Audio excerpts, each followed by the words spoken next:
Do you remember the moment when crypto started making sense to you? For me, it was when I realized that there was much more to cryptocurrency than just Bitcoin. There are thousands of other coins, tokens, and decentralized applications with their own unique use cases and characteristics. Now, I remember that when I first tried telling my friends and family about this enormous ecosystem, it flew right over their heads. And that's part of why I decided to start this channel. Education is the key to the mass adoption of cryptocurrency, but the start of that crypto learning curve can be steep for the fiat sheep. Concepts like blockchain, mining, and staking are hard to understand and even harder to explain in simple terms, as I'm sure many of you can attest. This can be a problem when you're trying to help your friends, family, and significant other understand where all your money is going and why. So, that's why today I'm going to tell you how to explain complex crypto concepts in a way they will understand, and even how to answer the questions and address the concerns you're likely to get.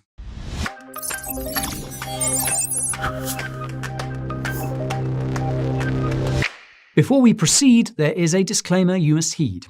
I am going to tell you many things today, but none of it is financial advice because that would be lame.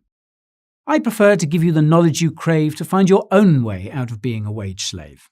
If this is your first encounter with the Bureau, my name is Guy and I'm a crypto hero. I put the highest quality crypto content on this site to counter the FUD and the Moonboy hype. News, reviews, coins, tokens, tutorials, tools, and more. It all comes jam-packed with entertainment, so you won't get bored. If you want to join me in my crypto fight, subscribe to the channel and ping the notification bell that shows up on the right. If you look down, you'll see there are a bunch of timestamps in the video timeline that you can use to skip around. Remember that watching the whole way through will help this content get found. Well, that's my intro shtick. Now let me tell you how you can help others make crypto click. If my personal experience is anything to go by, the first question you probably get when you start talking about cryptocurrencies with friends and family is, what the hell is cryptocurrency? Well, here's how I answer that question. Put simply, cryptocurrencies are like regular currencies, except they're entirely digital. Each individual cryptocurrency coin is fundamentally just a collection of numbers and letters. This sounds complicated, but it's actually not far off from what we see with currencies today. Here's what I mean by that. Almost every physical money bill on the planet has a unique serial number. This serial number corresponds to information like when the bill was printed, where it was printed, and so on. In theory, a record of all money bills that have ever been printed and where they are is kept by a central bank, which shares this information with smaller banks and the government. If you have a debit card or credit card, you'll know that you have an account number on there as well. You also have a password or PIN number that you use to access the money in that account. Your bank branch knows your account number and your name because you had to provide your personal information to open an account. This info is also shared with the central bank and government. Now, let's say you have a $20 bill with the serial number ABC, and your bank account number is 123.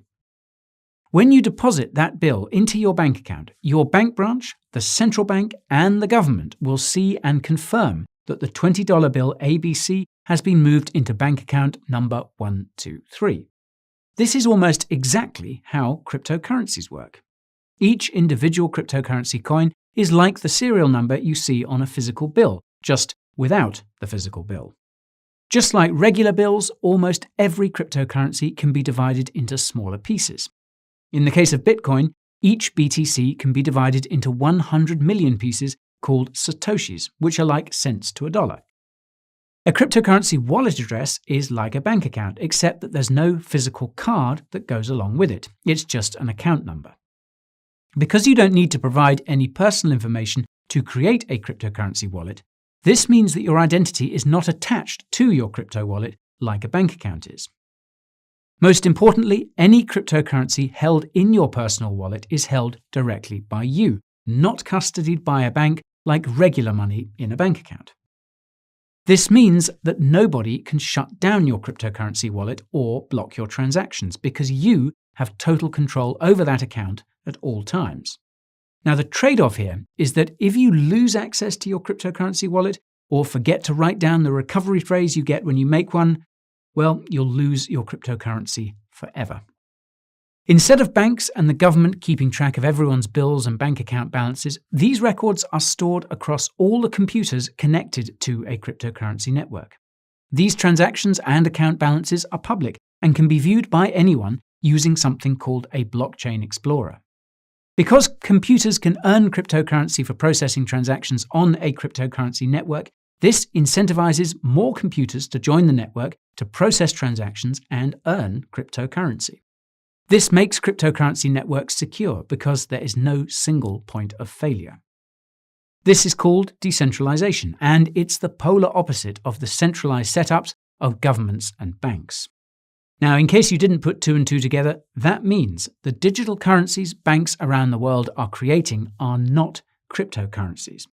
They're creating a seriously dystopian payment network.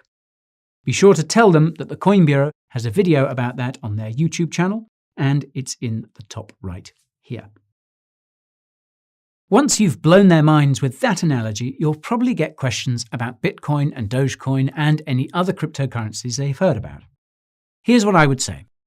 While you've probably heard of Bitcoin and Dogecoin, there are actually thousands of cryptocurrencies, just like there are hundreds of different regular currencies: US dollars, euros, Chinese yuan, and so on.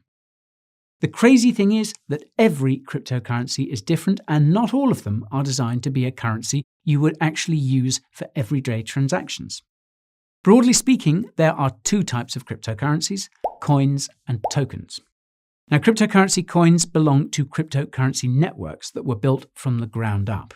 And by from the ground up, I mean that someone spent a lot of time and a lot of money putting together the code required to create a safe and reliable cryptocurrency network. Cryptocurrency coins are the cryptocurrencies given to computers when they process transactions for a cryptocurrency network. For example, BTC is a cryptocurrency coin because the Bitcoin network was built from the ground up, and BTC is given to the computers that process transactions for the Bitcoin network. Because cryptocurrency networks are so hard to make from scratch, only a few dozen cryptocurrencies are actually coins. The rest are cryptocurrency tokens. In contrast to cryptocurrency coins, crypto tokens are easy to make and can often be created in a matter of minutes with little to no effort. This is why there are tens of thousands of tokens. The NFTs you keep hearing about are actually cryptocurrency tokens that are like digital certificates of ownership for physical or digital art pieces. NFTs are just the tip of the iceberg of what you can do with tokens as well. For example, there's a company called Circle that issues a cryptocurrency token called USDC.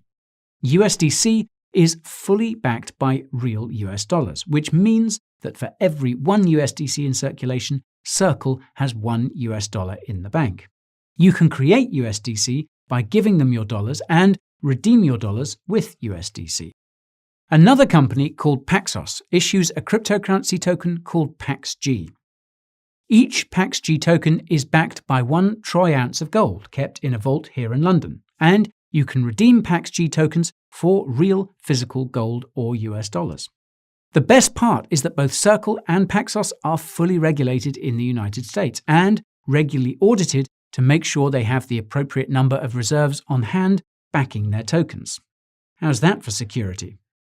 Now, speaking of security, the most important thing to remember about cryptocurrency tokens is that a lot of them are nothing more than scams. This is primarily because cryptocurrency tokens are so easy to create. All a scammer needs to do is create a token, set up a fancy website, pay for a few ads on social media, pay a few news outlets to feature their shitcoin, and they can get rich off crypto noobs overnight. Naturally, the next question your crypto-curious compatriots are likely to croak is a timeless classic. Are cryptocurrencies safe? After all, I heard they're used by scammers and criminals, and I keep reading about all of these cryptocurrency hacks. Well, this is usually my response to these sorts of questions and comments. Whether a cryptocurrency is safe or not ultimately depends on the context. For starters, not all cryptocurrencies are created equal. Some cryptocurrencies are built to prioritize speed over security, and usually the consequences of that play out quite quickly. Luckily for us, there are always hackers somewhere looking to crack cryptocurrency networks, so they can trick them into creating new coins or tokens out of thin air to sell for a fancy profit. Now, this might sound scary, but it's no different to what happens to banks and corporations on a daily basis. When hackers succeed, the affected company usually beefs up its cybersecurity. The same goes for cryptocurrencies. This means that most cryptos that have been around for years are robustly battle-tested as a consequence of always being under attack by bad actors. If you're not convinced, well, consider this.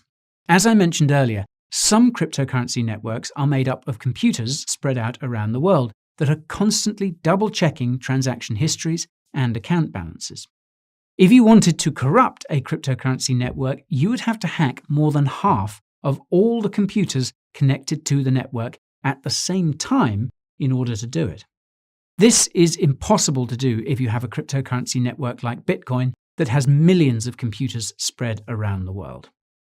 That said, some cryptocurrency networks have fewer computers processing transactions and are therefore more vulnerable to attack. The same rule applies to centralized cryptocurrency services like cryptocurrency exchanges, which is where most crypto hacks have happened. These are much easier and more lucrative to exploit than an individual cryptocurrency wallet, which is insanely secure. That's why you should always keep your crypto on your own personal wallet wherever possible, and only keep it on an exchange when you're trading or cashing out. And when it comes to self-custody, nothing beats a hardware wallet. I have a list of the best ones on the market, which you can watch by hitting that link in the top right. When it comes to criminal activities, it is true that ransom demands made by hackers often involve some kind of cryptocurrency. While the cryptocurrency these hackers demand is often Bitcoin, they almost always exchange that Bitcoin for a privacy-oriented cryptocurrency like Monero as soon as they can. This is because Bitcoin and most other cryptos have publicly viewable transactions and wallet balances. This makes Bitcoin transactions very easy to trace by authorities, even more than regular currencies. So it makes no sense for criminals to actively use and hold a currency that's so easily tracked. Cryptocurrencies like Monero are completely private, and even the US government can't crack its encryption, which is seriously impressive if you think about it. In sum then, the overwhelming majority of cryptocurrencies are not used for criminal purposes. There are just a handful of cryptos that are actively used by criminals. The real risk when it comes to crypto relates to investing. Cryptocurrencies are extremely volatile, meaning their prices can go up or down by up to 50% in a day. Investing too much in crypto can be extremely dangerous, especially when you push your luck with something called leverage trading, which basically uses borrowed money. That's why you should only invest what you're willing to lose and not a penny more. Not financial advice, of course. Assuming it hasn't been asked already, the next question that will land in your lap will be along the lines of, why are cryptocurrencies so volatile?